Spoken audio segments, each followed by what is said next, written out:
107.4 FM वर आपण ऐकत आहात विद्यावाणी कम्युनिटी रेडिओ. मित्रो, प्रसारणात यानंतर आपण ऐकणार आहोत साप्ताहिक मालिका नवयुगाची ज्ञानमाला. गरजे मराठी ग्लोबल यांच्या सहकार्याने आपण ही कार्यक्रम मालिका विद्यावाणीवरून प्रसारित करीत आहोत. आज या कार्यक्रमात आपण एका उद्योगाचा, व्यवसायाचा प्रवास जाणून घेणार आहोत.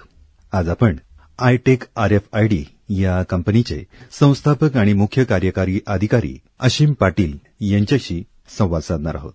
त्यांच्याशी संवाद साधला आहे श्रीदत्तने. आज या कार्यक्रमाचा भाग पहिला आपण ऐकणार आहोत. ऐकूयात कार्यक्रम नवयुगाची ज्ञानमाला.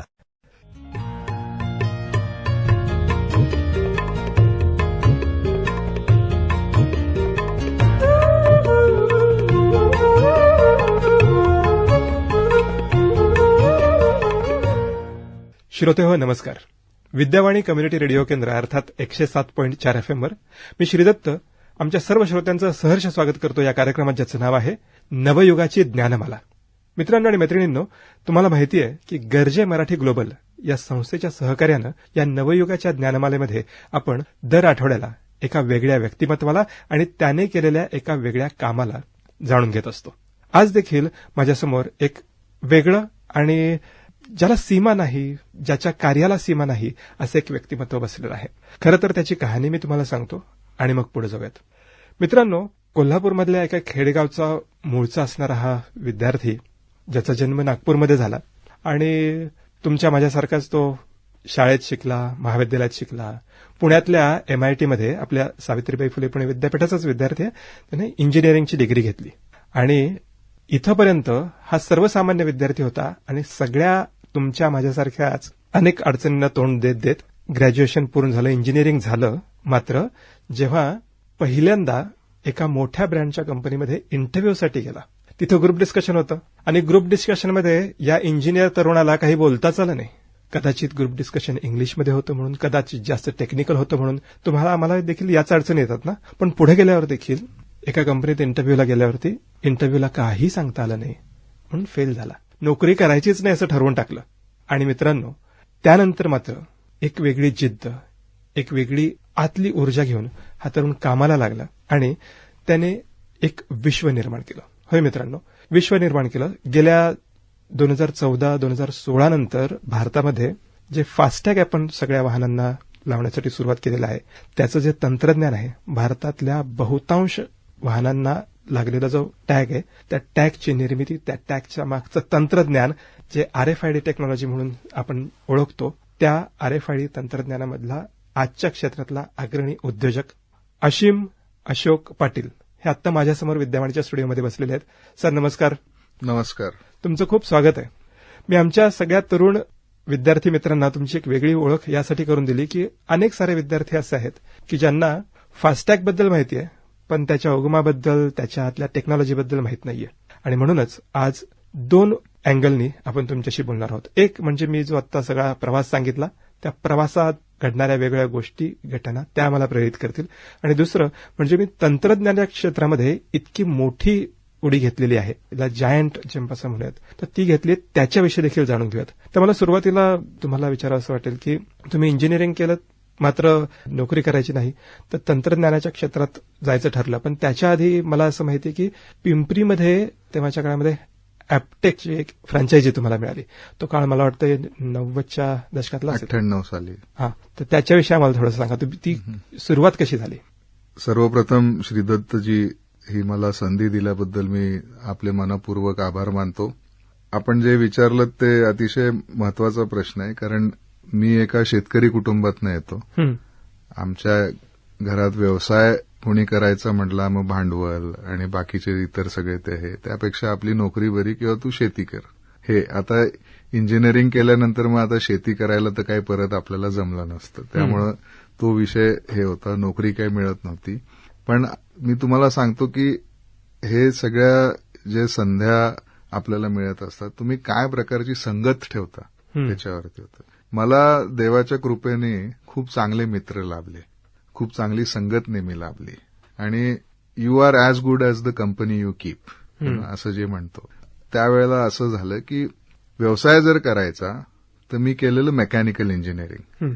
1998 मध्ये माझं इंजिनिअरिंग झालं. त्यावेळेला आयटीचं Y2K एकदम सडन बूम आलेलं आणि मेकॅनिकल इंजिनिअरिंग जो इंजिनिअरिंगमध्ये नंबर 1 फॅकल्टी मानली जायची आणि कम्प्युटर इंजिनिअरिंगला जेमतेम ज्यांना 50% मार्क असायचे ते कम्प्युटर इंजिनिअरला जायचे. 94 मध्ये जेव्हा मी ऍडमिशन घेतली तेव्हा, पण 98 मध्ये मी पास आऊट होईपर्यंत हे सिनॅरिओ चेंज झालेला. पण ह्याची ब्युटी ही होती की मेकॅनिकल इंजिनिअरिंगच्या क्षेत्रामध्ये मी कुठलाही व्यवसाय जर सुरू करायचा, साधी लेथ मशीन जरी घ्यायची तरी मला 5-10 लाख रुपये इन्व्हेस्टमेंट होती. परंतु आयटी क्षेत्रामध्ये मला जर काही करायचं असेल तर मी कम्प्युटर्स भाड्याने घेऊन सुद्धा काही करू शकत होतो. एक छोटीशी जागा घेतली, तिथं काही करू शकत होतो आणि ही त्याची ब्युटी होती. त्यामुळे मेकॅनिकल इंजिनिअरिंग जरी केलं तरी मी आयटी क्षेत्रामध्ये आलो. कारण मला हे नेहमी वाटतं की इंजिनिअरिंग हा सब्जेक्ट नाही, हा अप्रोच आहे. तर तुम्ही मेकॅनिकल केलंय, इलेक्ट्रॉनिक्स केलंय किंवा सिव्हिल इंजिनिअरिंग केलंय, एक इंजिनियर जो विचार करतो कुठल्याही टेक्नॉलॉजीबद्दल किंवा कुठल्याही शास्त्राबद्दल किंवा एखादा डॉक्टर करतो किंवा एखादा इतर विद्यार्थी करतो, त्याच्यामध्ये फरक असतो. अप्रोचमध्ये फरक आहे आणि हा सब्जेक्ट नसून अप्रोच आहे.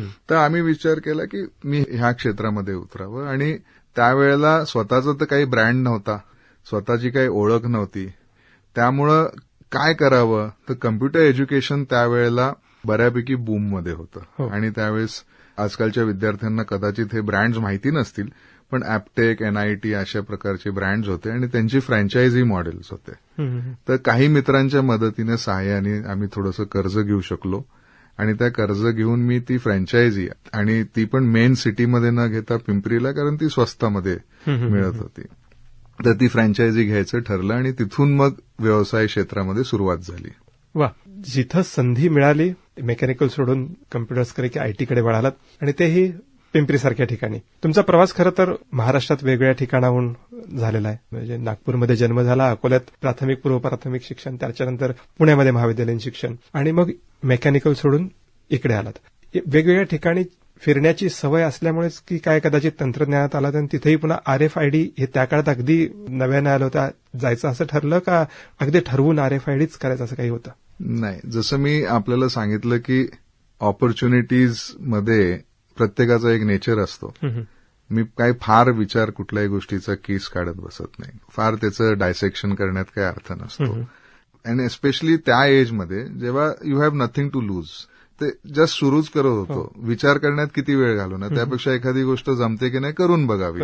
हा अप्रोच माझा अजूनही बऱ्याचशा गोष्टींमध्ये आहे. स्टेबल बिझनेसेस माझे आहेत, त्यात मी खूप केअरफुल असतो. पण नवीन एखादी गोष्ट करायची तर आपण फक्त बघतो की त्याच्यात what do we have to lose, जर काही फारसं काही फरक नसेल पडत तर प्रयत्न करून बघावा. तसं ह्याच्यामध्ये ह्या क्षेत्रामध्ये आलो आणि मला असं वाटतं की हुशार माणसाची सगळ्यात मोठी दुश्मन जो असतो तो त्याची हुशारी असते. आपल्या गावाकडे पण म्हणतात अतिशहाणा त्याचा बैल रिकामा. तर खूप जास्त विचार करून, म्हणजे मी हे म्हणत नाही की अविचारी असायला पाहिजे, पण जरुरीपेक्षा जास्त नाही करायला, म्हणून आम्ही ते सुरू केलं. पण ते जेव्हा ॲपटेकचं जेव्हा मी करत होतो त्यावेळेला मला एक सातत्याने वाटत होतं की ह्याचं फ्युचर काय आहे आणि आपण आपला स्वतःचा ब्रँड ह्याच्यामध्ये कधी निर्माण करू शकू का. आणि शेवटी जसं ॲपटेक मला सांगेल तसं करणार आहे, जे काय मी कमवतोय त्याची रॉयल्टी त्यांना द्यायला लागणार आहे. आणि कुठं ना कुठं असं काहीतरी करायचं होतं ज्याच्यात मी पायोनियर आहे, मी थॉट लीडर आहे. तर हे डोक्यामध्ये खूप पक्क ठरलेलं होतं की आपली थॉट लीडरशिप असली पाहिजे, आपण पहिले असले पाहिजे ते करणारे. आणि त्यामुळं अशी एखादी गोष्ट शोधणे किंवा अशा एखाद्या गोष्टीबद्दल विचार करणे ज्याच्यामध्ये कुणीही दुसऱ्याने अजूनही त्या क्षेत्रामध्ये काम सुरू केलेलं नाही, हे माझ्या डोक्यात एक पक्क होतं. हा विचार मला सारखं डोक्यामध्ये येत राहत असे जेव्हा मी ती फ्रँचायझ. आणि मग मी एक दिवशी I was expose to RFID as a technology. मला एक जर्मन व्यक्ती भेटले आणि त्या जर्मन व्यक्तीसोबत माझी अशीच एका ठिकाणी भेट झाली आणि बोलता बोलता आम्ही RFID ह्या विषयावरती बोलायला लागलो आणि त्याच्यातनं ह्याची सुरुवात झाली. आणि तुम्हाला एकच गोष्ट फक्त सांगतो की बेसिकली RFID म्हणजे फिजिक्स आणि मॅथ आहे, रेडिओ सायन्स आहे आणि तुम्हाला बरेच कन्सेप्ट, बरेच सब्जेक्ट्स तुमच्या अभ्यासक्रमामध्ये, तुमच्या करिक्युलममध्ये शिकवत असतात.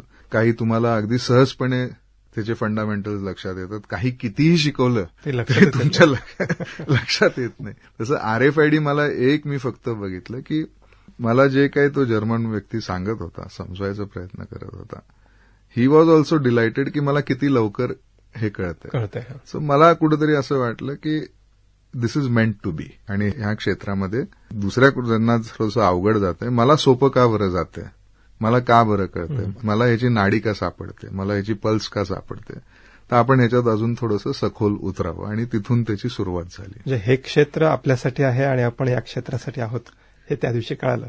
असं कुठेतरी एक मनात एक स्पार्क आला आणि मला असं वाटलं की नाही, हे इतकं सोपं पण नाहीये की आपल्याला हे इतकं सोपं वाटतंय. कारण प्रथमदर्शनी बरेचसे कामं आपल्याला सोपी वाटतात, पण जेव्हा तुम्ही त्याच्यावरती डिटेल वर्कआउट करायला लागता तुम्हाला त्यातले खास खळगे कळायला लागतात.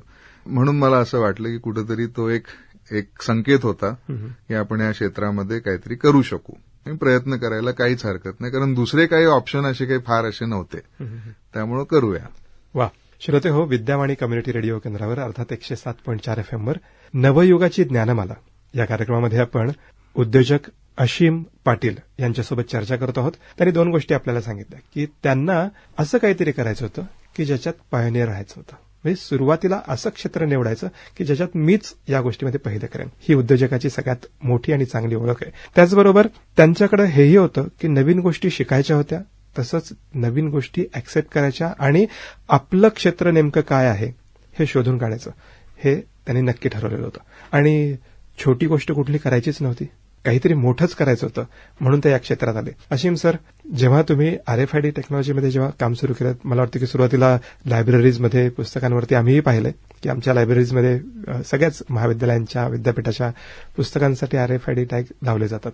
मग तो व्यवसाय देखील तुम्ही अगदी सुरू केलात, बहराला आला, पण फास्टॅग साठीची जी गोष्ट होती किंवा वाहनांच्या फास्टॅगची, त्याच्यासाठीच नेमकी काय प्रक्रिया होती किंवा तुम्ही तिथपर्यंत कसे पोहोचलात, हे आमच्यासाठी खरं तर जास्त प्रेरणादायी असेल. RFID टेक्नॉलॉजी नावाची जर फोड केली, RFID radio frequency identification. So basically ही आयडेंटिफिकेशन टेक्नॉलॉजी आहे. तर आयडेंटिफिकेशनच्या अनेक टेक्नॉलॉजीज असतात. जसं आपण एखादी वस्तू ओळखायची आहे किंवा एखादा व्यक्ती ओळखायचा आहे, ह्युमन आयडेंटिफिकेशन डोळ्याच्या सहाय्याने वाचून किंवा बघून आपल्याला ती वस्तू ओळखता येते. पण एखाद्या मशीनला एखादी वस्तू ओळखायची झाली तर मशीन रिडेबल आयडी पाहिजे. तर मशीन व्हिजन टेक्नॉलॉजीने ते वाचू शकतो. मशीन बारकोडच्या सहाय्याने, बारकोड म्हणजे अशा व्हर्टिकल पॅरलल लाईन्स आता खूप पॉप्युलर आहे, प्रत्येक वस्तूवर बारकोड आहे, त्यांनी ते ओळखता येतं बारकोड स्कॅन करून. पण बारकोड स्कॅनिंगमध्ये जे सगळ्यात पॉप्युलर आहे आणि सगळ्यात स्वस्त प्रिंटेड टेक्नॉलॉजी जी आहे, जी आज आपल्याला प्रत्येक वस्तूवर दिसते, त्याचे काही लिमिटेशन्स आहेत. त्याचे लिमिटेशन्स असे म्हणजे बारकोड एका वेळेला एकच स्कॅन करतायत. Second, barcode line of site लागते, डोळ्याला दिसावा लागतो. जर तो दिसत नसेल तर तो ओळखू नाही शकत, तो स्कॅन नाही होऊ शकत. तिसरा जो आहे barcode oily, dusty, greasy environmental conditions जिथं टफ असतात तिथं बारकोडचा काही उपयोग नाहीये.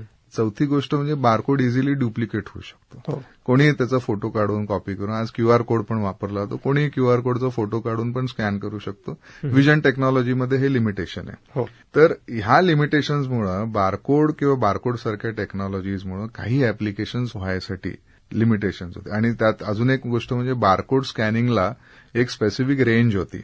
म्हणजे तुम्ही 1 मीटर की 1.5 मीटरच्या पलीकडे तो बारकोड स्कॅन नाही करू शकत. तर ते पण एक लिमिटेशन होतं. तर आम्ही असे ऍप्लिकेशन शोधायला सुरू केलं की जिथं बारकोडची जी लिमिटेशन्स आहेत किंवा इनफिजिबिलिटी ऑफ बारकोड मुळे ज्या गोष्टी होऊ शकत नाही, तिथं आपण पहिले शोधूया की हे जे काय ऍप्लिकेशन्स होतात का. तर लायब्ररी ह्याच्यासाठी की लायब्ररी इश्यू आणि रिटर्नमध्ये किंवा लायब्ररी एखादं पुस्तक शोधायचं झालं किंवा फिजिकल ऑडिट जरी लायब्ररीचं इन्व्हेंटरी घ्यायची झाली, सगळे पुस्तकं ऑडिटमध्ये, तर एक एक पुस्तक स्कॅन करावं लागायचं. ते खूप टाइम कन्झ्युमिंग होतं. आणि RFIDने तुम्ही अगदी अशी उदबत्ती फिरवल्यासारखं जरी लायब्ररीतनं चालत गेले तरी सगळे आयडी तुम्ही पिक करायचं. कारण the media of identification was radio. The speed, accuracy सगळं त्याच्यामध्ये होतं. म्हणजे RFID तंत्रज्ञानाच्या द्वारे तुम्ही जवळजवळ स्कॅनिंगला 500 वस्तू ते 1000 वस्तू एका मिनिटाला स्कॅन करू शकता, इतका त्याचा स्पीड आहे. तर मग फास्टॅगमध्ये येण्याचं त्याच्यामध्ये असं ठरलं, RFID जेव्हा आम्ही विकायला जायचो तेव्हा कुठल्या वस्तूला लावायचं तर टेक्नॉलॉजीचं कंपॅरिझन बारकोड सोबत महाग आहे. मग त्याचं काही आम्ही विकायचा प्रयत्न केला, ते महाग आहे म्हणून ते विकलं जायचं नाही. मग जस्टिफाय व्हायचं नाही product cost versus the tagging cost. म्हणून आम्ही विचार केला आपण व्हेकल आयडेंटिफिकेशनमध्ये जाऊ. तर आमच्या कंपनीच्या डोक्यामध्ये टोल कलेक्शन हा विषय सुरुवातीला नव्हता. आमच्या डोक्यामध्ये विषय होता ऑब्जेक्ट आयडेंटिफिकेशनमध्ये व्हेइकल ॲज अन ऑब्जेक्ट तो आयडेंटिफाय करायचा. तर आम्ही बेंगलोरच्या एका कंपनीला, खूप मोठी ती एक टेक्नॉलॉजी सेंटर बेंगलोरमध्ये व्हाईटफिल्ड एरियामध्ये होतं, त्या कॅम्पसमध्ये जवळजवळ 7,000 ते 8,000 गाड्या यायच्या आणि त्यांना कुठली गाडी आत ऍक्सेस द्यायची नाही द्यायची हा आयडेंटिफिकेशन इश्यू होता आणि ऑटोमेशन करायचं होतं. तर मग तिथं आम्ही पहिल्यांदा त्यांच्या गाड्यांच्या विंडशिल्डवरती, काचेवरती आम्ही RFID टॅग लावला आणि बूम बॅरियर आम्ही लावला आणि ऍक्सेस कंट्रोल RFIDने व्हेइकल आयडेंटिफिकेशनने सुरू केलं आणि ह्याच्या पोटातनं मग फास्टॅगचं निर्माण झालं. आणि हे होतं 2006 साली. 2006 साली हे पॉप्युलर होत चाललेलं व्हेइकल आयडेंटिफिकेशन. आम्ही मग काही माइन्समध्ये केलं, इतर ठिकाणी केलं, ट्रक्ससाठी करायला लागलो आणि मग आम्हाला वाटलं की हे आपण टोल प्लाझाला पण डिजिटल पेमेंटसाठी करू शकतो. आणि 2009 साली मग आम्ही मार्च 2009 साली tax collection of vehicles using RFID हे पेटंट फाईल केलं. आणि तिथून पुढे, तेव्हा फास्टॅग हे नाव नव्हतं, तेव्हा NETC national electronic toll collection असं याचं नाव होतं. हा प्रवास खूप रंजक आहे आणि तुमच्याकडून ही माहिती ऐकताना देखील आम्हाला वेगवेगळ्या गोष्टी डोळ्यासमोर यायला लागल्या आहेत. तुम्ही खरं तर 98 ते 8 या काळामध्ये एका नेमक्या क्षेत्राकडे वळालात. पण फास्टॅग आता आपण सगळीकडे पाहत असलो तरी याचा विस्तार करून तुम्ही तर थांबलेले नाही आहात. कारण तुम्ही मगाशी म्हणालात की उसंत नाहीये, पुढे सतत जात राहायचं. मित्रांनो, अशीम पाटील एक असं व्यक्तिमत्व आहे की ज्यांना थांबणं माहीत नाहीये. कदाचित एखादा उद्योजक, एखादा व्यावसायिक भारतातला सगळ्यात मोठ्या फास्टॅगच्या निर्माता जर झाला असता तर कदाचित थांबला असता. पण पुढे जाऊन तुम्ही या RFID टेक्नॉलॉजीचे अनेक सारे उपयोग वेगवेगळ्या ठिकाणी केलेत. आंतरराष्ट्रीय पातळीवरती देखील ही संस्था गेलेली आहे. आपल्या संस्थेचं नाव आहे आयटेक RFID. तर ही संस्था आता देश परदेशात सगळीकडे जहाजांवरती जे कंटेनर असतात तिथपासून ते अगदी रिटेल क्षेत्रामध्ये देखील उतरलेले आहे. नेमकं जहाजांच्या सोबत काय काम चालतं कंटेनरचं आणि ते कशा पद्धतीने RFID टॅगिंगची गरज आहे तिथं आधी सांगा आणि मग आपण रिटेलमध्ये जाऊयात. डेफिनेटली. तर जेव्हा फास्टॅग आम्ही करत होतो व्हेइकल आयडेंटिफिकेशन, तेव्हा आम्हाला काही पोर्ट्सने अप्रोच केलं. जवाहरलाल नेहरू पोर्ट ट्रस्टने अप्रोच केलं की पोर्टच्या गेटवरती खूप मोठ्या 8-8, 10-10 किलोमीटर रांगा लागायच्या. तर फास्टॅग तुम्ही करताय तर इथं त्याचा काही वापर होऊ शकतो का रांगा कमी करायला?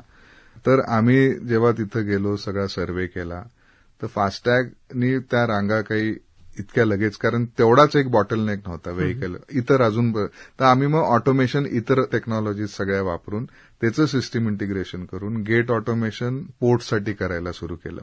त्याचा फायदा हा झाला की 30 मिनिटं जे एक ट्रक पास व्हायला लागायचे ते आम्ही 1 मिनिटापेक्षा खाली आणू शकलो.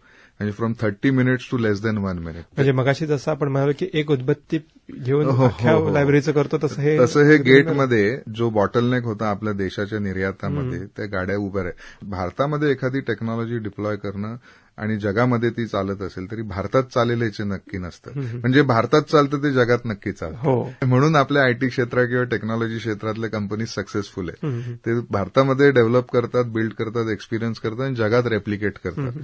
JNPTला बऱ्याचशा अमेरिकन कंपनीज, युरोपियन कंपनीजने गेट ऑटोमेशन ट्राय केलं, पण ते फेल जात होते, ते चालत नव्हतं. पण त्याच्या मागे काय आहे, प्रत्येक व्यवसाय करताना मला आपल्या मित्रांना सांगायला आवडेल की तुमचा ड्राईव्ह काय आहे, हे सोल्युशन दिल्यानंतर त्याचा इम्पॅक्ट काय होणार आहे. आणि तो आयटेक आम्ही नेहमी आमची कंपनी शोधण्याचा प्रयत्न करत असतो. जेव्हा आम्ही त्या गेटचा सर्व्हे करायला गेलो तर आमच्या सगळ्या इंजिनियर्सला घेऊन आम्ही गेट तर बघितलंच, त्याची व्यवस्था तर बघितलीच, पण आम्ही त्या रांगेत उभारलेल्या सगळ्या ट्रक ड्रायव्हर्सचा इंटरव्ह्यू घेतला. तर कोणी ट्रक ड्रायव्हर म्हणे की माझी आई आजारी आहे पण इथं 8 तास रांगेत उभारावं लागतं, मला जाता येत नाही. कोण म्हणलं मला टॉयलेटला सुद्धा जाता येत नाही साहेब, किडनी स्टोन झाला इथं रांगेमुळे. कोण म्हणतं मी मुलांना भेटू शकत नाही, मुलांना वेळ देऊ शकत नाही. तर आम्ही सगळ्या इंजिनियर्सनी आमच्या कंपनीतलं हे ठरवलं की आता हे गेट ऑटोमेशन जे करायचं ना ते ह्या ड्रायव्हर्सच्या लाईफचं क्वालिटी इम्प्रूव्ह करण्यासाठी करायचं. तर द ड्राईव्ह वॉज दॅट. तर टेक्नॉलॉजी आम्हाला इम्प्लिमेंट करण्याचा ते 30 मिनिटावरनं 1 मिनिटाच्या पेक्षा खाली नेण्यासाठी ड्राईव्ह डिफरंट होता. तर आम्हाला हे लक्षात आलं की यश तेव्हाच मिळतं जेव्हा पैसे मिळवणं किंवा ते सोल्युशन नुसतं टाइम कमी करणं किंवा स्पीड मिळवणं हा एकमेव ध्येय असू शकत नाही. तो इम्पॉर्टंट आहे. म्हणजे मी हे म्हणत नाही की व्यवसाय पैशासाठी करू नये. ऑफकोर्स तुमची बॅलन्स शीट सगळं काही आहे, प्रॉफिट्स हे मिळवलेच पाहिजे, प्रत्येक व्यवसायाचा इसेन्स तो आहे. परंतु त्याच्यासाठी जो ड्राईव्ह आहे, जे तुमचं विजन आहे, जे तुमचं मिशन आहे, ते mission should be larger impact. कुठंतरी तो सोशल इम्पॅक्ट, मानवाने टेक्नॉलॉजी जी निर्माण केली, जी मानवाच्या कल्याणासाठी तुम्ही वापरू शकता का, तर हा तो इम्पॅक्ट आम्ही बघितला. तर तिथं आम्हाला जेव्हा गेट ऑटोमेशन केलं तेव्हा ह्या कंटेनर्सला आम्ही एक्सपोज झालो. आम्हाला हे लक्षात आलं की गेट फास्ट करून उपयोग नाही, कस्टम्सचं स्कॅनिंग व्हायला कंटेनर खूप वेळ लागतो आणि कस्टम्स कुणाचंच ऐकत. आणि बरोबर पण आहे, ते नियम जे आहे, जी शिस्त आहे, त्यामुळेच आपल्या देशाचं रेप्युटेशन आहे. तर ते लक्षात घेताना आम्हाला असं लक्षात आलं की जेवढे एक्सपोर्टर्स होते, जे कॉर्पोरेट सिटीजन्स आपल्या भारताचे आहेत, ज्यांच्यामुळं आपल्या भारताचा जो काही इकॉनॉमी आहे जी टिकून आहे एक्सपोर्टमुळं, त्या एक्सपोर्टर्सला त्यांचा माल जर एक्सपोर्ट करायचा असेल तर एक्साईज ऑफिसरला बोलवायला लागत असेल फॅक्टरीमध्ये, त्यांच्या समोर स्टफिंग करायला लागायचं कंटेनरचं. म्हणजे कंटेनर लोड करायचं तर त्या ऑफिसरच्या प्रेझेन्समध्ये, कारण ट्रस्ट बेस्ड सिस्टीम नव्हती. मग 2016-17 मध्ये आम्ही एक पत्र लिहिलं मिनिस्ट्री ऑफ फायनान्सला की जर एक इंडिव्हिज्युअल सिटीजन म्हणून मी माझं स्वतःचं टॅक्स फायलिंग करू शकतो ट्रस्ट बेस्ड सिस्टीमवर, तर मग मी एक कॉर्पोरेट सिटीजन म्हणून माझा माल स्टफ का नाही करू शकत. It was a leading question. आणि त्याच्यातनं मग RFID ई सीलची निर्माण झाली. तर आम्ही जो चिप जो गाडीच्या काचेवरती लावतो फास्टॅग म्हणून, त्याच चिपला एक सील म्हणून पॅकेजिंग केलं आणि कंटेनरच्या लॉकवरती लावायला लागलो, जेणेकरून हे जे प्रोसेस होती एक्साईज ऑफिसरच्या समोर स्टफिंग करायची, ती सेल्फ स्टफिंग परमिशन सगळ्या एक्सपोर्टर्सला मिळायला लागली. आणि तो जो बॉटलनेक होता कंटेनर लोडिंग, कंटेनर स्कॅनिंगचा, तो पूर्णपणे एलिमिनेट झाला. आणि मला सांगायला आनंद वाटतो की 2017 मध्ये आम्ही हे इम्प्लिमेंट केलं रेकॉर्ड टाईममध्ये. आणि आज जवळजवळ जसं फास्टॅगमध्ये आमचं 60% मार्केट शेअर आहे, तसं कंटेनर ई सीलिंगमध्ये 4,500 एक्सपोर्टर्स, 105 पोर्ट्स आणि ICDs म्हणजे बंदरावरनं भारतातनं जवळजवळ 55% भारतातनं निर्यात होणारे जे कंटेनर्स आहेत त्याचं सीलिंग आमची कंपनी करते. तर असं ते कंटेनरची कहाणी आहे. अशीम सर, तुमच्याशी बोलत असताना खूप साऱ्या नवीन गोष्टी कळाल्या. सगळ्यात महत्वाचं कळालं म्हणजे की कुठलाही व्यवसाय हा फक्त व्यवसाय आणि पैशांसाठी म्हणून न करता त्याच्यामागच्या ज्या इतर ड्राईव्ह आहेत त्या खूप जास्त काम करतात. याच मुद्द्याला घेऊन मला तुमच्याशी चर्चा करायची आहे. पण रेडिओवरती बोलत असताना वेळेची मर्यादा आपण लक्षात घेतलीच पाहिजे. मला तुमच्याशी अधिक चर्चा करण्यासाठी आपल्याला पुन्हा एकदा विद्यावाणच्या स्टुडिओमध्ये आमंत्रित करायचं. श्रोते हो, आज अशीम पाटील जे आयटेक RFID या कंपनीचे संस्थापक आणि CEO आहेत, त्यांच्याशी आपण चर्चा करायला सुरुवात केलेली आहे. याच कार्यक्रमाचा पुढचा भाग आजच्यापेक्षाही अधिक प्रेरणादायी प्रवास जाणून घेण्यासाठी ऐकायला विसरू नका विद्यावाणी कम्युनिटी रेडिओ केंद्रावर, अर्थात 107.4 FM वर. अशीम सर, तुम्ही विद्यावाणीच्या स्टुडिओमध्ये आलात आणि नवयुगाची ज्ञानमाला या कार्यक्रमाच्या माध्यमातून आमच्या सर्व तरुण श्रोत्यांना माहिती दिलीत, त्याबद्दल खूप खूप धन्यवाद. पुन्हा भेटूयात उद्याच्या भागात. धन्यवाद. धन्यवाद.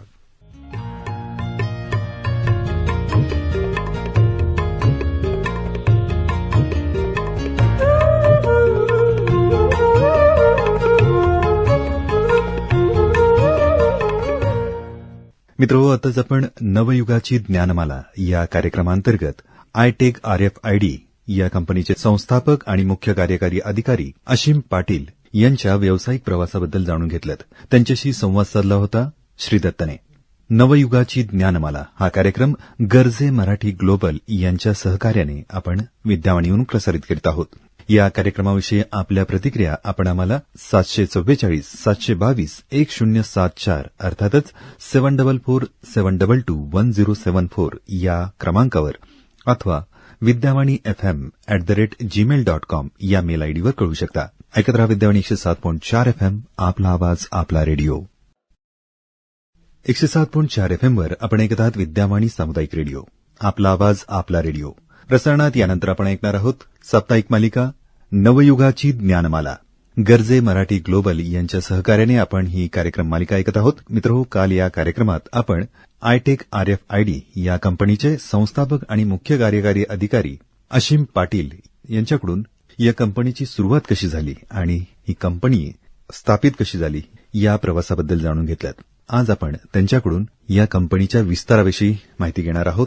हा त्यांचा प्रवास आपल्या सर्वांसाठीच मार्गदर्शक आहे, प्रेरणादायी आहे. त्यांच्याशी या विषयावर संवाद साधला आहे श्री दत्तने. ऐकूयात कार्यक्रम नवयुगाची ज्ञानमाला.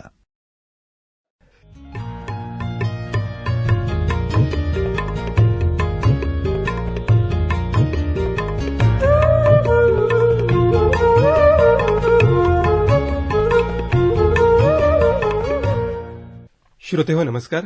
नवयुगाची ज्ञानमाला ही कार्यक्रम मालिका आपण ऐकत आहात विद्यावाणी कम्युनिटी रेडिओ केंद्रावरून, अर्थात 107.4 FM वरून. आणि हा कार्यक्रम आपण गरजे मराठी ग्लोबल या संस्थेच्या सहकार्यानं सुरू केलेला आहे. मित्रांनो, तुम्हाला आठवत असेल की कालच्या भागामध्ये आपण अशीम पाटील यांच्यासोबत चर्चा करायला सुरुवात केलेली होती. त्यांची ओळख करून देताना मी काल असं म्हटलं होतं की त्यांनी अगदी शून्यातून सुरुवात करून RFID टेक्नॉलॉजीमध्ये खूप मोठं नाव कमवलं आणि भारतातला 60% जास्त फास्टॅगचा व्यवसाय आणि त्याचबरोबर 105 बंदरांवरती काही लाख कंटेनर्सवरती लावले गेलेले ई-सील्स याविषयी अशीम सरांनी काल आपल्याला सांगितलेलं होतं. त्यांच्याशी चर्चा करत असताना अनेक साऱ्या गोष्टी समोर आल्या. त्यांनी असं सांगितलं की कुठल्याही व्यवसायामध्ये विजिगीषू वृत्ती असायला पाहिजे, तसंच गो गेटर हवं. त्याचबरोबर कुठली छोटी गोष्ट नाही करायची, मला मोठीच गोष्ट करायची आहे आणि ज्या गोष्टीत मी हात घालेन त्यातला मी पायनियर असेल, असे सगळे गुण घेऊन हा माणूस अगदी कोल्हापूरच्या एका छोट्याशा खेडेगावचं बेस असलेला तिथपासून ते जागतिक प्लॅटफॉर्मवरती गेला. अशीम सर, आज विद्यावाणीच्या स्टुडिओमध्ये पुन्हा एकदा तुमचं स्वागत. नमस्कार श्रीदत्त. आणि मी आता जसं म्हणालो की तुम्ही जागतिक पातळीवरती नाव मिळवलं, खूप मोठी झेप घेतली, पण भारताला अभिमानास्पद असणारी आणखीन एक गोष्ट, जागतिक पातळीवरती पुन्हा एकदा नाव उंचवणारी गोष्ट म्हणजे स्टॅच्यू ऑफ युनिटी. त्याच्यामध्ये देखील आपल्या आयटेक RFIDचा सहभाग आहे. आणि तो सहभाग कसा होता आणि आज देखील त्याच्यामध्ये काय काय गोष्टी सुरू आहेत? हा एक खूप युनिक RFID प्रोजेक्ट आहे. ह्याच्याबद्दल फार लोकांना माहिती नाही, पण धन्यवाद श्रीदत्तजी, आपण हा विषय काढलात. आणि आम्हाला पण आयटेकमध्ये ह्या प्रोजेक्टचं खूप अतिशय अभिमान आहे की आम्ही ह्याच्यामध्ये सहकार्य करू शकलो. Sardar Patel statue of युनिटीचं construction जेव्हा चालू होतं तेव्हा आपल्याला सर्वांना माहिती आहे हा स्टॅच्यू ब्रॉन्झनी बनलेला आहे. L&T कंपनीला हे कन्स्ट्रक्शनचं कॉन्ट्रॅक्ट मिळालेलं होतं. काही हजार पॅनल्स मिळून हा स्टॅच्यू बनलेला आहे. ह्या पॅनल्सच्या आयडेंटिफिकेशनचा एक प्रॉब्लेम, 10 स्क्वेअर किलोमीटरचा कन्स्ट्रक्शन एरिया, त्याच्यामध्ये हे पॅनल्स असायचे आणि हे पूर्ण ते यार्डमध्ये पॅनल्स पसरलेले असायचे.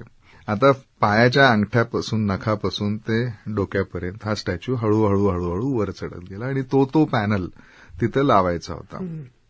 RFIDचा अजून एक ऑटोमॅटिक आयडेंटिफिकेशन, सगळं इतर जे यूज केसेस जे आपण त्याच्यामध्ये डिस्किलिंग एक आम्ही खूप वापरतो की एखादी गोष्ट ओळखण्यासाठी तज्ज्ञ नको, कुठल्याही व्यक्तीला ती ओळखता यावी अशी ती, म्हणजे त्यांनी खूप साऱ्या गोष्टी सोप्या होऊन जातात ऑपरेशनली.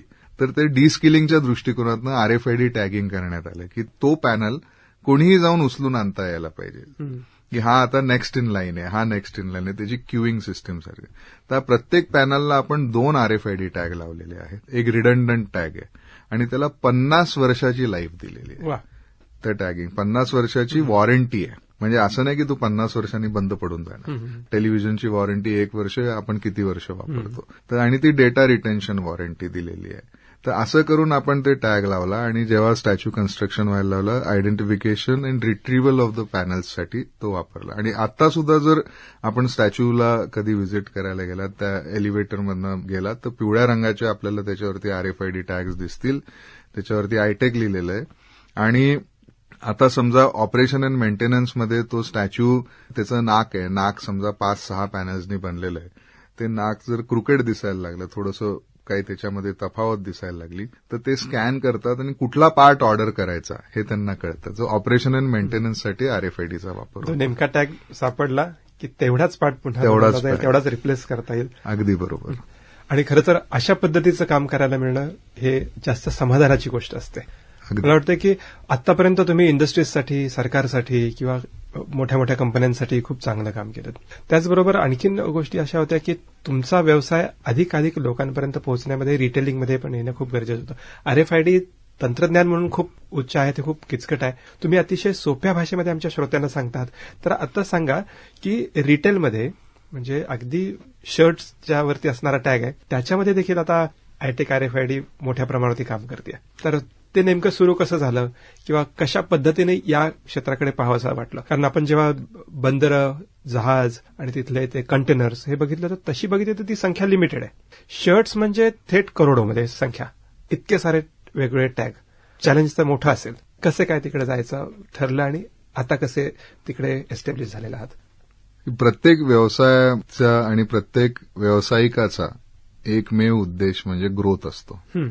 आमच्या व्यवसायात खूप सिम्पल ग्रोथचं डेफिनेशन आहे. It is directly proportional to number of objects your tagging. आता गाड्या किती भारतामध्ये? 6 कोटी. कंटेनर काही लाख, 50 लाख समजा. तर असं करून ते कुठेतरी लिमिटेशन येत होतं. आणि ऑब्जेक्ट्स जगाभरामध्ये ट्रिलियन्स ऑफ ऑब्जेक्ट्स आणि त्याला कुठेतरी एक जे बाधा येत होती ती टेक्नॉलॉजी महाग आहे म्हणून आम्ही ते स्वस्त वस्तूंवर लावू शकत नाही. असा एक प्रत्येक ठिकाणून आम्हाला, मी RFID अगदी म्हणजे भारतातल्या कुठलंही असं राज्य नाही जिथं मी माझी बॅग घेऊन त्यात सॅम्पल घेऊन डेमो घेऊन दाखवलेलं नाहीये. इतकं मी ते घेऊन फिरलेलो आहे RFIDच्या बाबतीत. तर प्रत्येक ठिकाणी जो मार्केटचा पल्स आहे मला माहिती आहे. मग माझ्या असं लक्षात आलं की आता हे मिथ जर तोडायचं असेल, कारण लोकांना त्याची कॉस्ट कळते पण त्याची व्हॅल्यू लक्षात येत नाही, रिटर्न ऑन इन्व्हेस्टमेंट कसा प्रूव्ह करायचा, तर आम्ही विचार केला की स्वस्त वस्तूंवरती RFID वापरायचा. तर मग आम्ही व्हॅल्यू फॉर्मॅटमध्ये जे अपॅरल्स म्हणजे कपडे आणि फुटवेअर हा एक बिझनेस व्हर्टिकल सिलेक्ट केला. आणि त्याच्यामध्ये पण आम्ही काय केलं की ज्यांचे हजारो दुकान आहेत असे ब्रँड्स, जसे रिलायन्स रिटेलचे, रिलायन्स ट्रेंड्स म्हणून ब्रँड आहे, तसंच टाटाचा पण, टाटा रिटेलचा, ट्रेंड्सचा, झुडिओ आणि वेस्टसाईड यांचे हजारो दुकान आहेत. आणि झुडिओ सारखा जर ब्रँड आपण बघितला, झुडिओच्या प्रत्येक कपड्यावरती RFID टॅग लागलेला आहे. प्रत्येक जोड्या जे काय झुडिओ वस्तू विकतं त्याच्यावरती RFID टॅग आहे. चिप आहे जी फास्टॅगमध्ये आहे, जी कंटेनरच्या सीलमध्ये आहे, जी सरदार पटेल स्टॅच्यू आहे ती पण फक्त वेगळ्या फॉर्ममध्ये पॅकेज, ही स्टिकर किंवा पेपर टॅगमध्ये आहे, ती त्याच्यात एम्बेड केलेली आहे. तर हा 199 रुपयाचा, 99 रुपयाचा, 299 रुपयाची जी वस्तू आहे त्याच्यामध्ये टॅगिंग जर आपण करू शकलो आणि रिटर्न ऑन इन्व्हेस्टमेंट जर जस्टिफाय करू शकलो तर निश्चितच हे मार्केट मोठं होतं. म्हणून आम्ही रिटेल क्षेत्र सिलेक्ट केलं.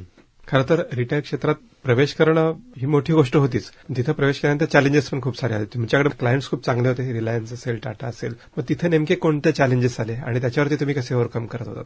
त्याच्यामध्ये खूप चांगली स्टोरी आहे की हे जेव्हा आम्ही एका मोठ्या रिटेलर, आता नावं आपण घेतलीच आहे पण आता अगदी स्पेसिफिक्स मी सांगत नाही, पण एक मोठा रिटेलर जे आहे त्यांच्याकडे जेव्हा आम्ही पहिल्यांदा हे विकायला गेलो तेव्हा टेक्नॉलॉजीवरती एवढे पैसे लावायचे आणि एवढे करोडो रुपये हे करायचे.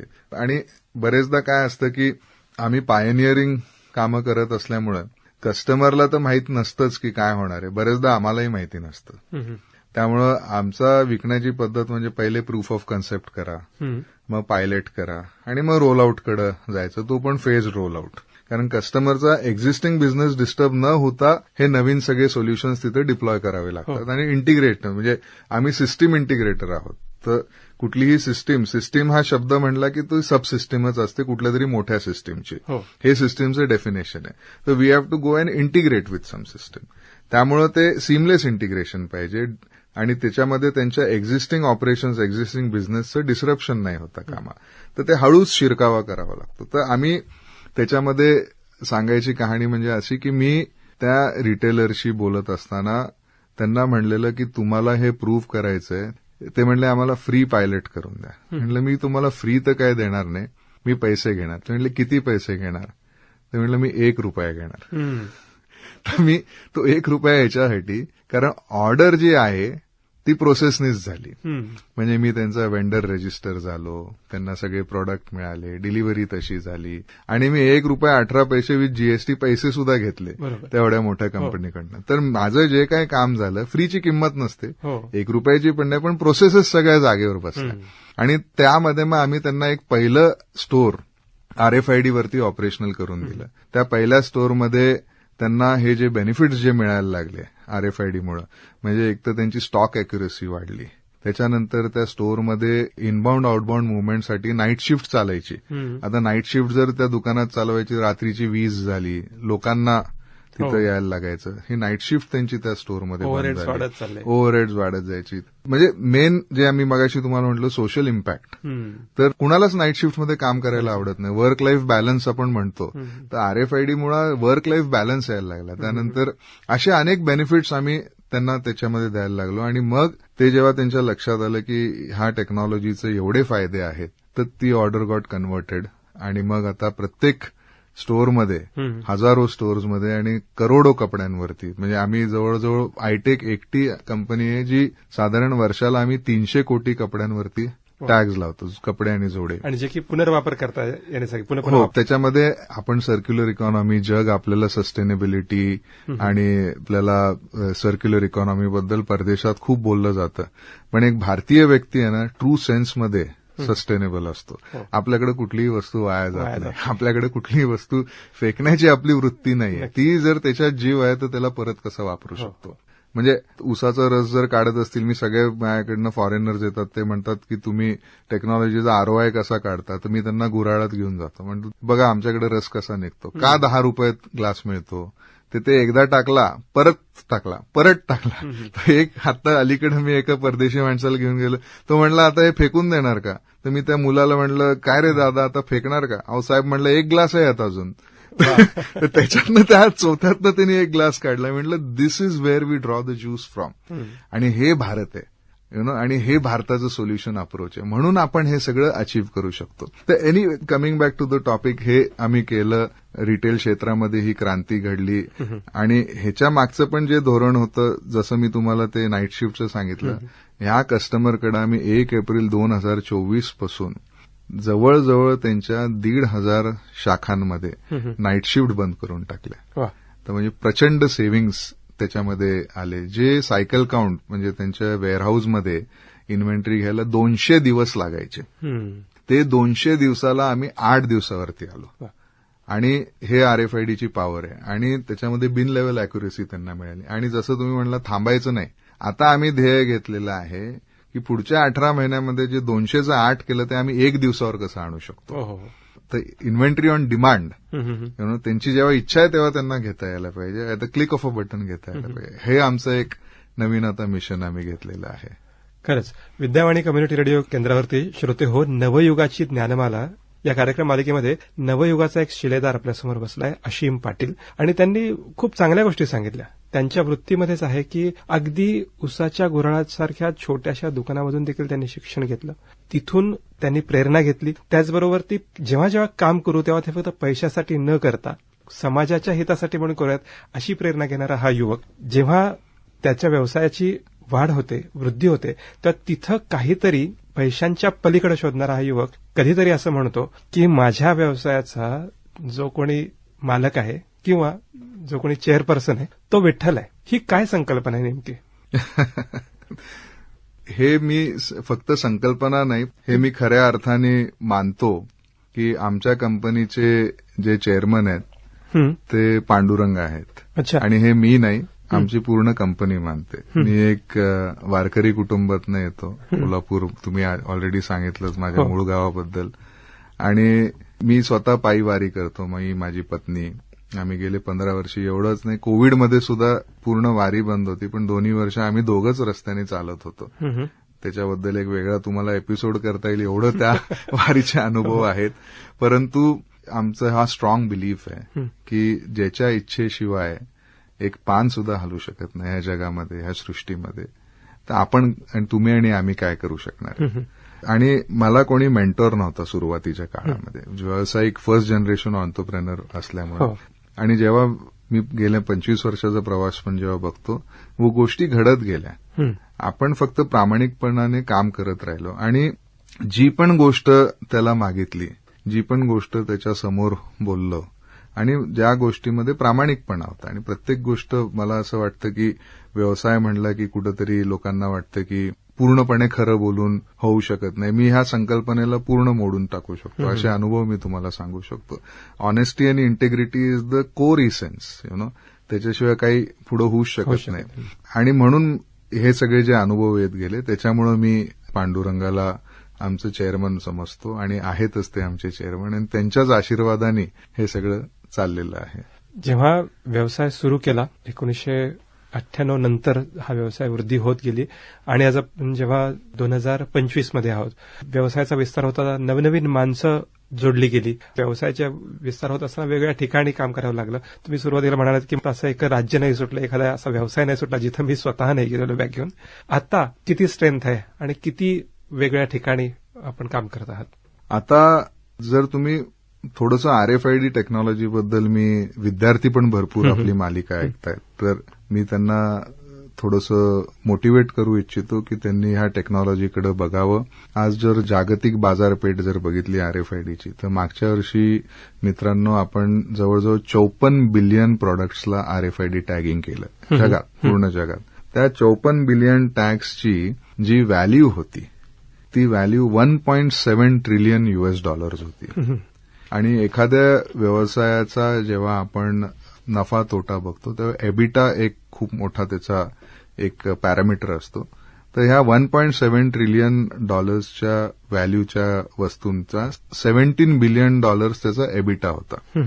आणि RFID जवळजवळ 25% CAGRनी दरवर्षी ग्रो होत चाललेलं आहे. तर $4 बिलियन मार्केट 2030 पर्यंत साधारण $10 बिलियन वर होतं. हे आता RFIDचं क्षेत्र आहे. आणि आपण जसं विचारलं की आता कुठं आपण प्रेझेंट आहोत, माझ्या डोक्यात असं येतं नेहमी की जिथं जाईल तिथं RFID दिसावं. मी एखाद्या मॉलमध्ये गेलो पार्किंगमध्ये किंवा एखाद्या देवळात जरी कुठल्या गेलो आणि पार्किंगमध्ये गेलो, माझा मूड तेव्हा चांगला होतो जेव्हा पार्क असलेल्या गाड्यांवरती मेजॉरिटी गाड्यांवरती आपले फास्टॅग दिसतात का, मला ओळखता येतात, माझा कुठला दुसऱ्या कंपनीचा कुठला. एखाद्या हायवेवर मी पुण्यावरून मुंबईला जात असतो एक्सप्रेसवेला आणि माझ्या ड्रायव्हरला नाही, गाडीत बसलेल्या लोकांना मला अगदी लांबून त्या कंटेनरवर कुणाचा सील आहे हे दिसतो. आणि जर ते मला सातत्याने त्या कंटेनर जाणाऱ्यांमध्ये जर 70-80% माझे सील नाही दिसले तर माझा मूड खराब होतो. तसंच मी विचार करतो की कुठल्याही मॉलमध्ये कपड्यांच्या बाबतीत पण, म्हणून आम्ही जास्तीत जास्त रिटेलर, जास्तीत जास्त वस्तू, तर ह्याचं फ्युचर खूप ब्राईट आहे मित्रांनो. आणि ह्या टेक्नॉलॉजीमध्ये ऑब्जेक्ट आयडेंटिफिकेशनमध्ये आणि आर्टिफिशियल इंटेलिजन्सचा आता जो काही वापर होतोय आणि जे काही आर्टिफिशियल इंटेलिजन्सचं जे बूम आहे त्याला RFID फूड आहे, त्याच्यासाठी खाद्य आहे RFID. कारण intelligence is build on the data. तो डेटा जर शिळा असेल आणि इनअॅक्युरेट असेल तर तुमच्या इंटेलिजन्सवर इम्पॅक्ट येणार. RFID तो डेटा फ्रेश देतो आणि अॅक्युरेट देतो. एक उदाहरण सांगू शकतो की AIच्या वापरामुळे RFID टेक्नॉलॉजीचा कसा विस्तार होणार आहे. कोर बँकिंग जेव्हा चालायचं तर कोर बँकिंगचं जे सॉफ्टवेअर लोक विकायचे तर फक्त मोठ्या मोठ्या बँका सॉफ्टवेअर लावायच्या. बाकी बँका ते परत रजिस्टरमध्येच तुम्ही जायचा, विंडोमध्ये उभं राहायचं. आता आजकालच्या मुलांना माहित नसेल, सिम्पल ट्रान्झॅक्शन आहे, कॅश काढायची. तर ते कॅश काढायला विंडोला जायचं, मग ते एक टोकन मिळायचं, मग तुम्ही रांगेत उभं राहायचं, मग तुमचा तो दिवा लागायचा आणि मग ते त्या रजिस्टरमध्ये ते लिहायचे तुमचं बॅलन्स किती आणि तेवढे पैसे मोजून तुम्हाला द्यायचे. बँकिंग सॉफ्टवेअर आल्यानंतर बँका त्या सॉफ्टवेअरमुळे कम्प्युटरायझेशन झाल्यामुळे ऑटोमेशनकडे जाऊ शकले आणि ATM लागले, ऑटोमॅटिक टेलर मशीन्स लागले. ज्या कंपन्यांना, ज्या बँकांना वाटायचं की आम्हाला सॉफ्टवेअरची गरज नाही, आम्ही तर एवढे वर्ष बँक चालवतोय बिना सॉफ्टवेअरची, जेव्हा त्यांनी ATM बघितलं आणि युजर्सचा, कस्टमरचा ATMचा अनुभव बघितला, त्यांना वाटायला लागलं की अरे नाही मला ATM पाहिजे. मग त्यांच्या लक्षात आलं की मला जर ऑटोमेशन करायचंय तर कम्प्युटरायझेशनची गरज आहे, तर मला जर ATM लावायचं तर पहिले कोर बँकिंग सॉफ्टवेअर घेणं गरजेचं आहे. आता AIमुळे RFIDचा विस्तार असाच होतोय की लोकांना AI दिसायला लागलाय. AI खूप पॉप्युलर होत चालले प्रत्येक क्षेत्रामध्ये आणि बिझनेसेसना हे लक्षात यायला लागलेलं आहे की आर्टिफिशियल इंटेलिजन्सचा मी वापर केल्याशिवाय मी कॉम्पिटिटिव्ह एज मिळवू शकत नाही.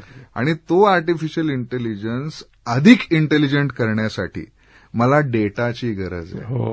आणि तो डेटा मला automatic identification and data capture सारखं टूल असल्याशिवाय तो डेटा फ्रेश, अॅक्युरेट, गरम डेटा मला मिळणार नाही, ताजा. तर तो ताजा डेटा मिळण्यासाठी RFID. So AI is leading to the growth of RFID. एक साधं उदाहरण तुम्हाला मी द्यायचा प्रयत्न केला. तंत्रज्ञानाकडे आपण वळलेलो आहोत, पण आपल्याशी ही चर्चा मला पुढे सुरू ठेवायची आहे, पण वेळेची मर्यादा लक्षात घेताना आज इथं थांबूयात आणि उद्या पुन्हा एकदा एका नवीन गोष्टीसह तुमच्याशी चर्चा करायला आवडेल. आज अशीम सर, तुम्ही विद्यावाणीच्या स्टुडिओमध्ये येऊन आमच्या सगळ्या श्रोत्यांना जी माहिती दिली त्याबद्दल खूप धन्यवाद आणि पुन्हा भेटूयात उद्याच्या भागात. तोपर्यंत ऐकत रहा विद्यावाणी कम्युनिटी रेडिओ केंद्र FM बँडच्या 107.4 मेगाहर्ट्झवर.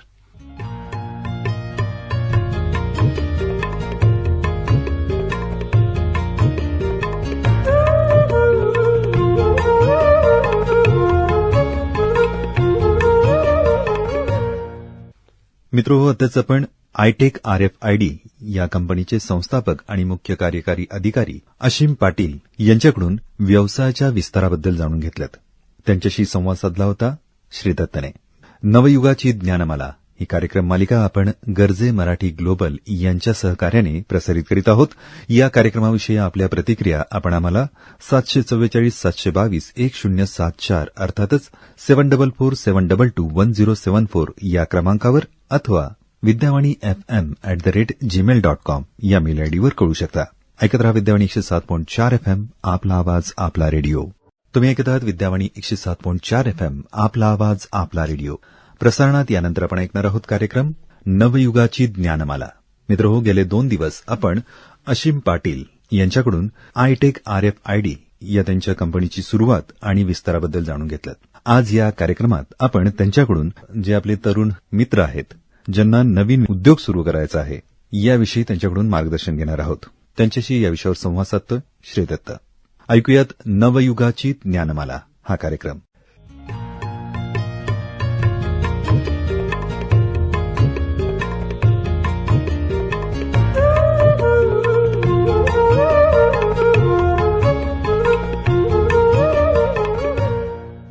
श्रोते हो, FM बँडच्या 107.4 मेगाहर्ट्झवर आपण ऐकत आहात विद्यावाणी कम्युनिटी रेडिओ केंद्र आणि मी श्रीदत्त तुमच्या सगळ्यांचं स्वागत करतो या मालिकेमध्ये, जिचं नाव आहे नवयुगाची ज्ञानमाला.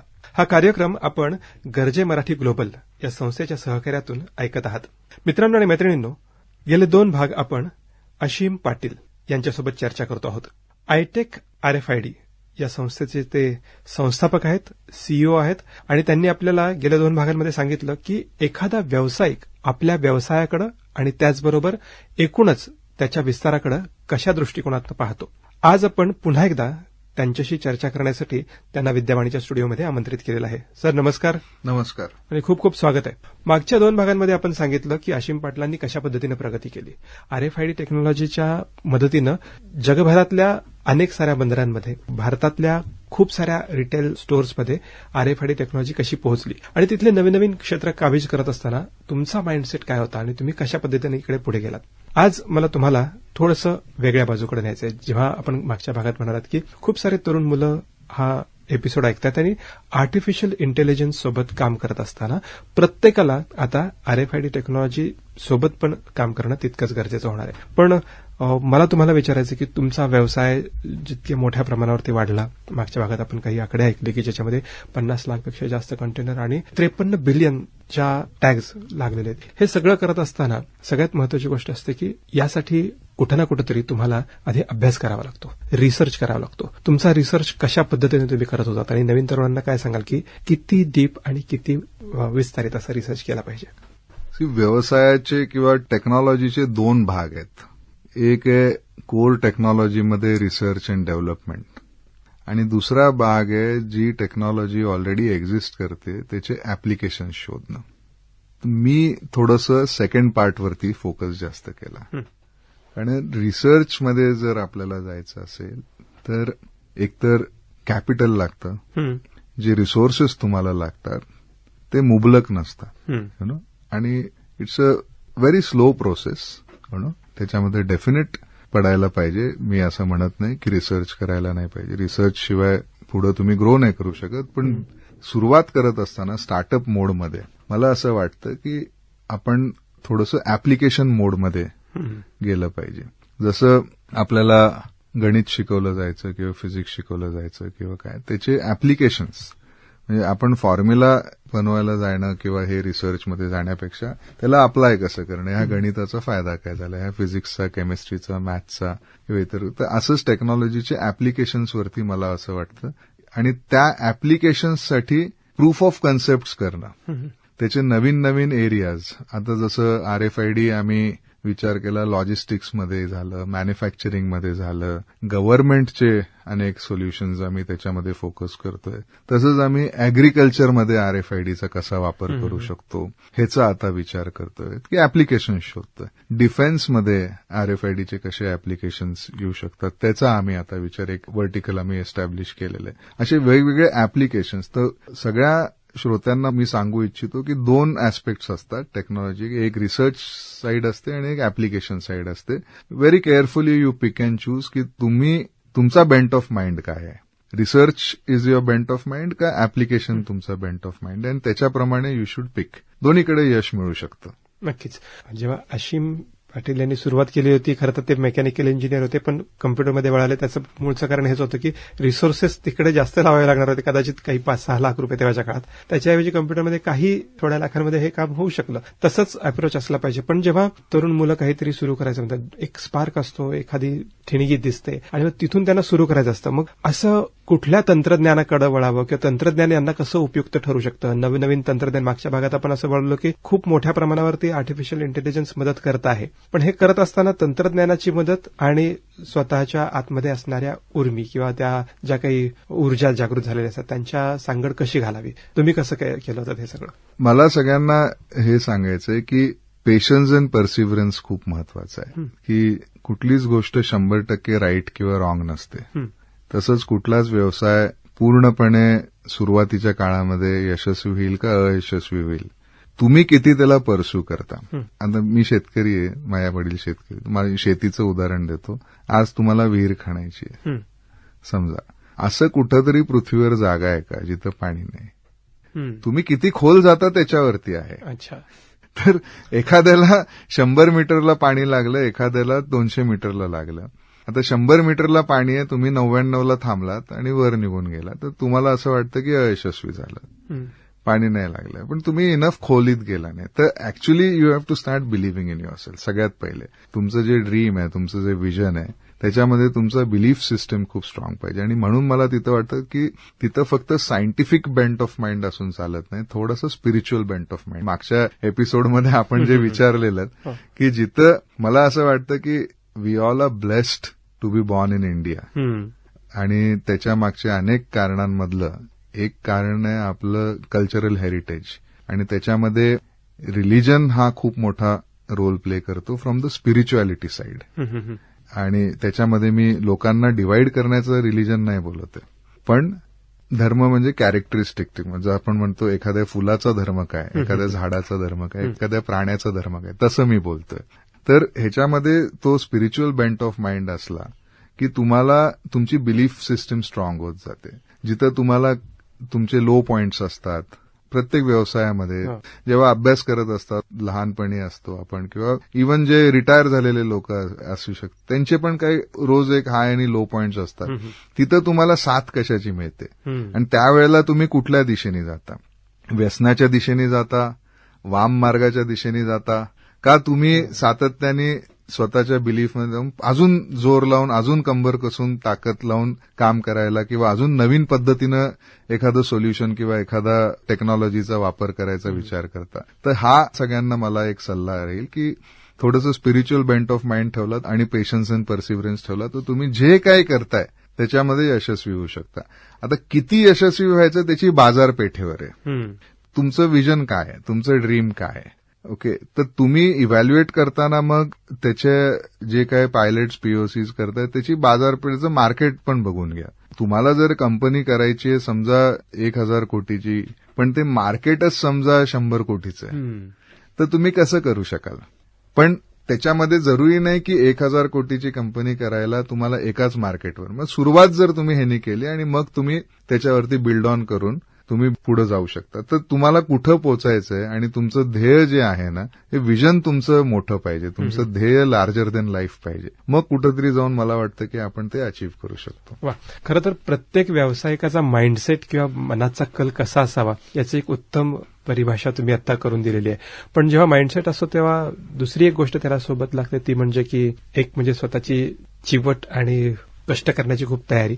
आम्ही पाहिलंय की अशीम पाटीलांनी काय केलेलं आहे की भारतातल्या प्रत्येक राज्यामध्ये जाऊन आपलं प्रोडक्ट किती चांगलं आहे आणि ते कशा पद्धतीनं प्रत्येक व्यवसायाला मदत करू शकतं हे सांगितलं. त्याचबरोबर दुसरी गोष्ट असते ती म्हणजे की आपल्यासोबत असणारे लोक. या दोन्हीविषयी काय सांगाल? आपली जिद्द चिकाटीत आहेच, पण कष्ट करण्याची तयारी आणि सोबत असणारे लोक. निश्चितच तुमच्या टीम शिवाय तुम्ही काहीच करू शकत नाही, हे फॅक्ट आहे. हो. कुठलंही काम असू दे, तो तुमच्या कॉलेजचा प्रोजेक्ट असू दे, का एखादी कंपनी असू दे, किंवा आम्ही पायी चालणारी वारी असू दे. टाटा आमचे कस्टमर आहेत, त्यांच्या ऑफिसला जातो, तिथं रतन टाटांच्या फोटोच्या समोर ते लिहिलंय की if you want to walk fast walk alone, if you want to walk far walk with a team. वा. तर आम्ही हा जो लांबचा प्रवास, कारण व्यवसायामध्ये पण आहे ना, पैसे किंवा अर्थ त्याच्या मागचा कोर ड्राईव्ह नाही, पण तो इम्पॉर्टंट ड्राईव्ह आहे. आणि त्याच्यामध्ये it is not always about how much money you make, it is also about how long you make that money. म्हणजे सातत्याने दरवर्षी तो टर्नओव्हर करणे. एखाद्या वर्षी स्पाईक आली तर त्या कंपनीला काही त्याची मार्केट व्हॅल्यू काही फार मोठी नसते, ते म्हणतात वन टाइम लकी होता. पण सातत्याने दरवर्षी इयर ऑन इयर तुम्ही एक कन्सिस्टंट ग्रोथ दाखवता, तेवढा व्यवसाय करताय, तर त्याला महत्व असतं. तर हाऊ लॉंग साठी तुम्हाला टीमचं फार गरज असते आणि बिना टीमची काहीच होऊ शकत नाही. आणि ती मला वाटतं प्रत्येक व्यवसायाचा इसेन्स आहे एक चांगली टीम कॉन्स्टिट्यूट करणं. आणि ती टीम कॉन्स्टिट्यूशन पण लोक तुम्हाला जे भेटतात त्याच्यात पण मी परत थोडासा तुम्हाला वाटेल की हा कसा स्पिरिच्युअलिटीकडे एवढा जातो, पण ते पण प्रारब्धानेच भेटतात. बरेचसे लोक तुम्हाला भेटतात आणि ते तुमच्यासोबत काही काळच राहतात, नंतर ते सीज टू एक्झिस्ट. मग नवीन लोक येतात आणि काही लोक तुमच्यासोबत सतत चालत राहतात. तर प्रत्येकाचा काही ना काही एक रोल असतो. तर खूप जरुरी आहे व्यवसायामध्ये एका व्यावसायिकाला हे जाणून घेणं की कुणाचा रोल कशासाठी आणि किती वेळासाठी. आणि प्रत्येक माणसाकडनं तुम्ही काही ना काही शिकू शकता. हो. जसं की अशीम पाटील म्हणतात की माझे गुरु जे आहेत डॉक्टर विश्वनाथ कराड असतील किंवा प्रतिभाताई मोडक असतील म्हणा किंवा अगदी छाबरिया सर असतील फिनोलेक्सचे, नेटवर्किंग पण खूप महत्वाचं आहे. तुम्ही त्या बाबतीत खूप यशस्वी आहात आणि किंवा तुम्ही त्याच्यासाठी प्रयत्न केलेत नेटवर्किंगसाठी. तर खूप चांगल्या माणसांशी जोडलं जाणं, त्यांच्यासोबत पुढे जाऊन अधिक काम करणं हे किती महत्वाचं आहे. आजकालचे तरुण जेव्हा विचार करतात व्यवसायाचा, तेव्हा त्यांना व्यवसायासाठी इन्व्हेस्टर्स हवे असतात. मग त्यांनी सर्वप्रथम काय शोधायला हवं, नेटवर्किंग कसं करायला हवं? नेटवर्किंग तुम्ही असं काही फोर्सफुली मला आता नेटवर्किंग करायचंय असं ते होऊ शकत नाही. त्याच्यात सहजता पाहिजे. जसं कुठलंही काम तुम्ही करता त्याच्यामध्ये जर सहजता असेल तर समोरच्या माणसाला त्याच्यात प्रामाणिकता पण दिसून येते. तुम्ही जर त्या उद्देशाने कुणाशी ओळख निर्माण करायचा प्रयत्न केलात किंवा काय, तर समोरच्या माणसाच्या लगेच लक्षात येते की बाबा, आणि तुमचं जरी प्रोडक्ट चांगलं असेल काय, तरी तुमचा अप्रोच किंवा त्यांना भेटायची जी पद्धत होती ती चुकीची असली तर ते तुमच्या बिझनेसवरती इम्पॅक्ट करतो. त्यामुळं मला असं वाटतं की सगळ्यात जास्त प्रयत्न मुलांनी व्हॅल्युएशनच्या पेक्षा व्हॅल्यू क्रिएशनकडे द्यावं लागतं. आपण जे पेपरामध्ये स्टोरी वाचतो किंवा एखादे हे बघतो की ह्या कंपनीचं एवढं व्हॅल्युएशन आलं, एवढं, ते प्रत्येक वेळेला त्याचा विचार करून वाहवत जाऊ नये. मला असं वाटतं की सगळ्यात पहिले जे नेटवर्किंग मुलांनी करायला पाहिजे किंवा व्यावसायिकांनी स्टार्टअप्सनी करायला पाहिजे ते त्यांच्या प्रॉस्पेक्टिव्ह कस्टमर्स सोबत करायला पाहिजे. आणि तिथं मात्र तुम्ही मास्क लावायची गरज नाही. तिथं तुम्ही जाताच आहात प्रॉडक्ट विकायला. सगळ्यात चांगला इन्व्हेस्टर तुमच्या व्यवसायामध्ये तुमचा कस्टमर असू शकतो. ह्याच्यापेक्षा चांगला दुसरा इन्व्हेस्टर नाही, कारण दोघांचं ध्येय एकच आहे की ते प्रॉडक्ट यशस्वी झालं पाहिजे.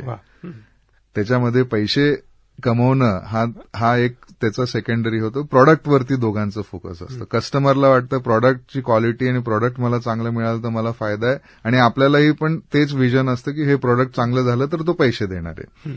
त्यामुळे तुम्ही कस्टमरच्या मागे पडा. आणि आयटेक बद्दल सांगायचं झालं तर आमच्या प्रत्येक प्रॉडक्टचा किंवा आमच्या कंपनीच्या सोल्युशनचा सगळ्यात मोठा इन्व्हेस्टर आमचा कस्टमर राहिला आहे. गेल्या 15 वर्षात साहेब आम्ही सीसी सुद्धा वापरलेली नाहीये. आयटेक एक कॅशरिज डेट फ्री कंपनी आहे. आमच्यावर कुठल्याही प्रकारचं कर्ज नाहीये आणि त्या पद्धतीने आम्ही व्यवसाय चालवू शकतो, कारण आमच्या प्रत्येक सोल्युशनमध्ये जे आम्ही प्रत्येक वेळेला नवीन केलेलं आहे त्याच्यात आम्ही इन्व्हेस्टर न शोधता कस्टमर शोधायचा प्रयत्न केला पहिले, आणि त्या कस्टमरने आमच्या सोल्युशनमध्ये इन्व्हेस्ट केलं. खरं तर हाच एक सगळ्यात मोठा भाव आहे. हीच सगळ्यात मोठी गोष्ट आहे की आपण इन्व्हेस्टर्स शोधण्यापेक्षा कस्टमरकडेच ध्यान देणं. अर्थात दोघांचा उद्देश एकच आहे. पण मग पुन्हा असं लक्षात येतं की तुम्ही जेव्हा व्यवसाय करता तर तुम्हाला नेहमी फोकास्टिंग करणं गरजेचं आहे. येत्या 4-5 वर्षामध्ये बाजार कसा बदलणार आहे, आपल्या प्रोडक्ट्समध्ये आपण कसे चेंजेस आणले पाहिजेत. त्याचबरोबर ती प्रत्येक उद्योजकाला, व्यावसायिकाला बाजारातल्या नवीन संधींचा शोध घेण्यासाठी आवडत असतं. तर नेमकी कोणती कौशल्य त्या तरुण व्यावसायिकामध्ये पाहिजेत जेणेकरून ते फोकास्टिंग व्यवस्थित करू शकतील आणि त्यानुसार आपल्या प्रोडक्टला आकार पण देऊ शकतील? थोडंसं मला असं वाटतं की ह्याच्यामध्ये रिअलिझम आणि कन्झर्वेटिव्हिझम चा थोडासा विचार आपण करायला पाहिजे की कन्झर्वेटिव्ह म्हणजे खराब अप्रोच आहे असं नाही. थोडासा फोरकास्टिंगमध्ये फोरकास्ट मोर अँड डिलिव्हर लेस पेक्षा फोरकास्ट लेस अँड डिलिव्हर मोर हा नेहमी कुठल्याही इन्व्हेस्टरला कुठल्याही शेअर होल्डरला आवडतं. त्यामुळे थोडंसं आपण जो अप्रोच आहे तो रिअलिस्टिक ठेवायला पाहिजे. आणि जर फीचर्स तुमच्या प्रोडक्टमध्ये किंवा जर रोडमॅप प्रोडक्टचा ले डाऊन करायचा असेल तर सगळ्यात इम्पॉर्टंट आहे ऑफिसच्या 4 भिंतीत बसून कधी कळणार नाही. तुम्हाला बाहेर पडायला पाहिजे, तुम्हाला लोकांना भेटायला पाहिजे आणि परत मी तिथंच येतो, तुम्हाला तुमच्या कस्टमर सोबत संवाद करायला पाहिजे. कारण जे तो तुम्हाला तुमचा कस्टमर शिकवेल ते तुम्हाला जगात कुठं शिकायला मिळणार नाही. आणि रिटेलमध्ये जर आम्ही बघितलं तर रिटेलचे जे सोल्युशन्स आम्ही केले, आम्ही विकतो रिटेलरला, पण आम्ही विचार करतो रिटेलरच्या कस्टमरचा म्हणजे कन्झ्युमरचा, जो कपडे विकत घ्यायला जातो त्याचा, म्हणजे आमच्या कस्टमरचा कस्टमर. तर आम्ही जेव्हा स्टोअरमध्ये जातो किंवा एखादं सोल्युशनचा फीचर बिल्ड करायला जातो तेव्हा आम्ही त्यांचं ऐकतो, त्यांच्याशी संवाद, त्यांचे प्रॉब्लेम्स. आता आपण जेव्हा कपडे विकत घ्यायला जातो एखाद्या दुकानात, किती वेळा आपल्याला असं जातं की हा निळ्या रंगाचा शर्ट आहे, हा लार्ज आहे, ह्याचा एक्सेल मिळेल का हो? तर अच्छा एक्सेल पाहिजे, तो जातो आणि गायब होऊन जातो, तो येतच नाही. तो कुठेतरी तो शोधत असतो आणि तुम्ही शेवटी तो कपडा तिथं ठेवता, दुकानातनं बाहेर चालले जाता. हा एक प्रॉब्लेम स्टेटमेंट आहे. आपण RFIDने हे सॉल्व्ह करू शकतो का? आम्ही रिट्रीव्हल टाइम 30 सेकंड्सवर घेऊन आलोय की तो कपडा फिटिंग रूममध्ये आहे, पॉइंट ऑफ सेलच्या मागे आहे, बॅक ऑफ स्टोअरमध्ये कुठल्या कार्टनमध्ये आम्ही पोर्टेबल मोबाईल डिव्हाइसनी लगेच सांगू शकतो. त्याच्यानंतर आम्हाला प्रॉब्लेम लक्षात आला की तुम्ही कपडे विकत घेतल्यानंतर तुम्ही त्या रांगेत उभे असता बिलिंगच्या, आणि ती मोठी अशी रांग असते वळण आलेली, आणि तुमचा नंबर कधी लागायचा आणि ते समोर ते एवढे लोक असतात. खरेदी करण्याच्या वेळेपेक्षा रांगेतला वेळ. तर तो एक प्रॉब्लेम स्टेटमेंट आम्ही आयडेंटिफाय केला. आता तुम्ही बघाल अनेक स्टोअर्समध्ये आम्ही असिस्टेड चेकआउट आणि सेल्फ चेकआउट सुरू केलेले, ज्याच्यामुळे तुमचा जवळजवळ निम्मा अर्धा वेळ वाचायला लागलेला आहे. असे जर तुम्ही फीचर जर ऍड करायचे झाले तर तुम्हाला तुमच्या ग्राहकाशी, तुमच्या कस्टमरशी संवाद करणं सगळ्यात गरजेचं, आणि तुमचे डोळे, कान सगळे सेन्सेस उघडे ठेवून शिकण्याची तयारी, शिकण्याची वृत्ती घेऊन, माझी टेक्नॉलॉजी मलाच सगळं माहित आहे असं चालत नाही. तुम्हाला त्या टेक्नॉलॉजीचं मे बी तंत्रज्ञान माहित आहे, पण त्याचे जे यूज केसेस, त्याचे जे मी जसं म्हणलं ऍप्लिकेशन्स, हे तुम्हाला तुमच्या कस्टमरकडनंच शिकायला मिळणार आहेत. आणि यासाठी सतत डोळे आणि कान उघडे ठेवून आपण बाजारामध्ये आपल्या अँटेनाज वाईड ओपन ठेवून नवीन गोष्टी शिकायला पाहिजेत. पण मग आता अशीम पाटील गेली 25 वर्ष यशस्वीपणे काही उद्योग व्यवसाय करतायत आणि अगदी छोट्याशा स्केलपासून, पिंपरीपासून ते जगभरातल्या वेगवेगळ्या शाखांपर्यंत तुम्ही पोहोचलेला आहात. तर या कुठल्याही उद्योग क्षेत्रामध्ये येणाऱ्या तरुणांसाठी जर अगदी थोडक्यात संदेश द्यायचा झाला तर काय सांगाल सार यशस्वीतेचं? अनेक इन्ग्रेडियंट्स आहेत, पण मला ह्याच्यामध्ये सगळ्यात महत्वाचं जे सांगावं असं वाटेल सगळ्यांना, ते परत तेच हे आहे की तुमची बिलीफ सिस्टीम काय आहे. परत शेतीचं उदाहरण द्यायचं तर बांबूसारखा विचार करावा. तुम्ही बांबूची जर शेती बघितली असेल तर तुम्ही आज बांबू लावलात तर पहिले काही वर्ष तुम्हाला वर काही दिसतच नाही. तुम्हाला असं वाटू शकतं की हे क्रॉप फेल गेला. तर तो जमिनीच्या वर उगण्यापेक्षा सुरुवातीला जमिनीच्या खाली उगत असतो. आणि व्यवसायाचं असंच असतं. तर तुमची जर बिलीफ सिस्टम स्ट्रॉंग असेल आणि तुम्ही तुमच्या प्रॉडक्टवरती जर तुमचा फोकस असेल आणि तुमची टीम, या सगळ्याच गोष्टी, ह्या गोष्टी जर बघितल्या तर you should take an example of the bamboo field. आणि तो डेफिनेटली तो शूटअप होणार आहे आणि डेफिनेटली त्याच्यातनं हार्वेस्ट निघणार आहे आणि तुम्ही डेफिनेटली त्याच्यातनं बिझनेस तुमचा ग्रो करून प्रॉफिट्स जनरेट करू शकता. वा, अशीम पाटील सर, तुम्ही विद्यावाणीकडे आलात आणि आमच्या सगळ्या श्रोत्यांना नवयुगाची ज्ञानमाला या कार्यक्रम मालिकेच्या माध्यमातून जे मार्गदर्शन केलं त्याबद्दल तुमचे किती धन्यवाद द्यावे तेवढे थोडेच आहेत. येत्या भविष्यामध्ये जे काही तुमच्या प्लॅन्स आहेत, जे काही तुमचे व्हेंचर्स पुढे होणार आहेत, त्या सर्वांसाठी विद्यावाणीकडून आणि विद्यावाणीच्या सर्व श्रोत्यांकडून मनापासून शुभेच्छा देतो. तुमचे मनापासून पुन्हा एकदा धन्यवाद देतो आणि नवयुगाची ज्ञानमाला या कार्यक्रम मालिकेमध्ये आपला निरोप घेतो. नमस्कार आणि धन्यवाद. धन्यवाद. जय हरी विठ्ठल. जय हरी विठ्ठल.